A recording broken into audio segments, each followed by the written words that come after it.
In this 3D model, we're gonna get an overview of the body surface projection and palpable landmarks of different regions of the spine, from the cervical to the lumbosacral region. So let's start with the most superior portion, which is the squamous portion of the occipital bone. And we can easily identify the anion or external occipital protuberance, which is really helpful to differentiate between the supratentorial and infratentorial space, but also it's a good landmark for any posterior approaches to the craniocervical region. Something that we can notice from a posterior perspective and anterior perspective is that there's a transverse process that is prominent in this area, which is the transverse process of C1.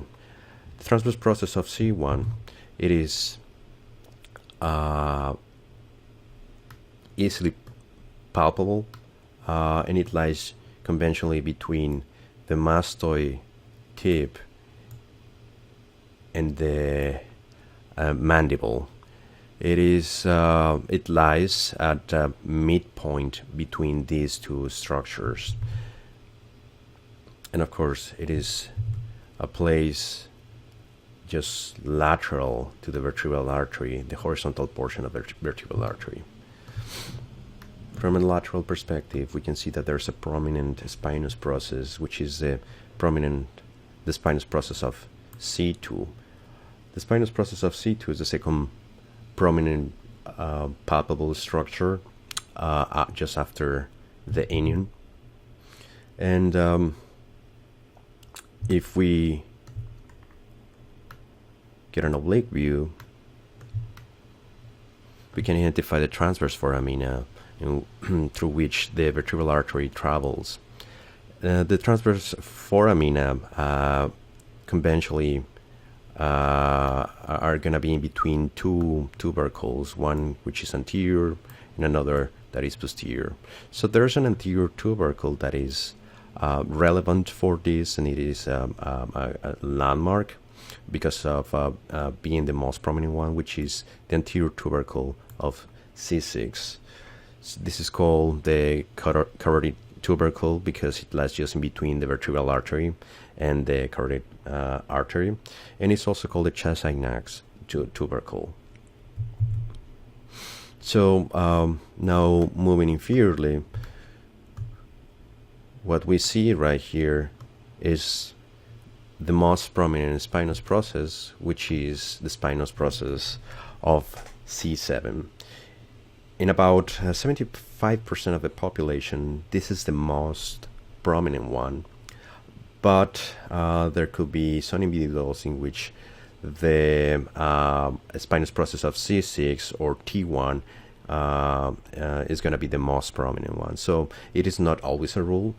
Like anything in anatomy, there are anatomical variations, but it's conventionally the most prominent in this region.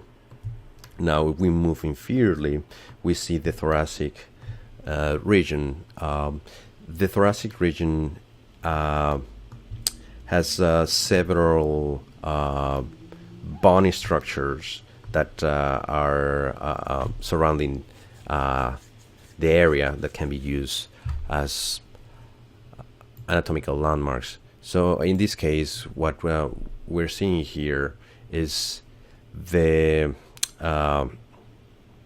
spine of the scapula, and just the root of the spine of the scapula conventionally serves as a landmark to find the spinous process of T3 because it lies at the same axial level.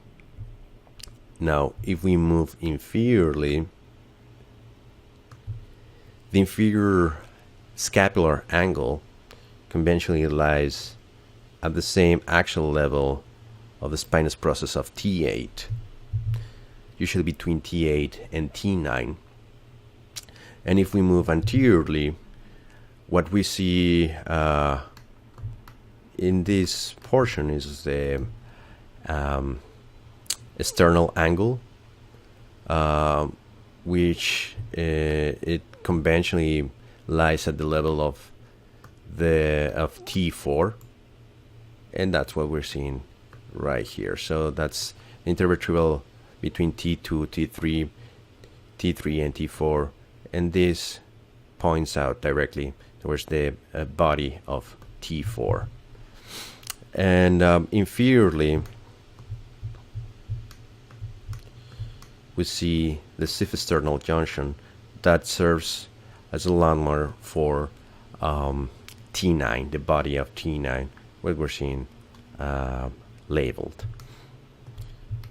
More inferiorly, towards the lumbar region, there's the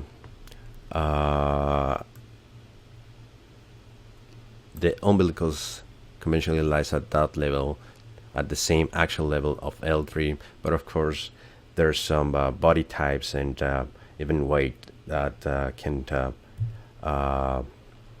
modify this landmark, so it's not a very reliable one. Now, moving towards a posterior view, we see that there's an angle here that helps to identify T12, and that's the costovertebral angle, which is basically the junction between the most inferior rib and the body of T12. So that is called the costovertebral angle. Now, moving inferior towards the lumbar region, what we're seeing in this region is one of the most common landmarks used in spine anatomy, which is the supracrystal line. This is again a very basic line that runs horizontally just superior to the superior margin of the iliac crest that are just right here. So it is historically known as a landmark for the spinous process of L4, but that's not always the rule, and actually in 75% of the patients or the individuals, it lies at the level of L3 and L4, basically at the same actual level of an intervertebral disc. So that's, again, there are anatomical variations. Sometimes this supracrystal level is going to lie either posteriorly, superiorly at between L2 and L3, or inferiorly between L4 and L5. About the spinous processes of the lumbar spine, it is conventionally they're conventionally hard to palpate, and mostly for the most inferior approaches, meaning L4 and L5, because they're shorter than the rest of the spinous processes. More inferiorly, we see that it actually lies the most posterior projection of the spine, and that's gonna be it's gonna be characterized for by a couple of crests, being the most prominent ones, the median crests that are just at the midline.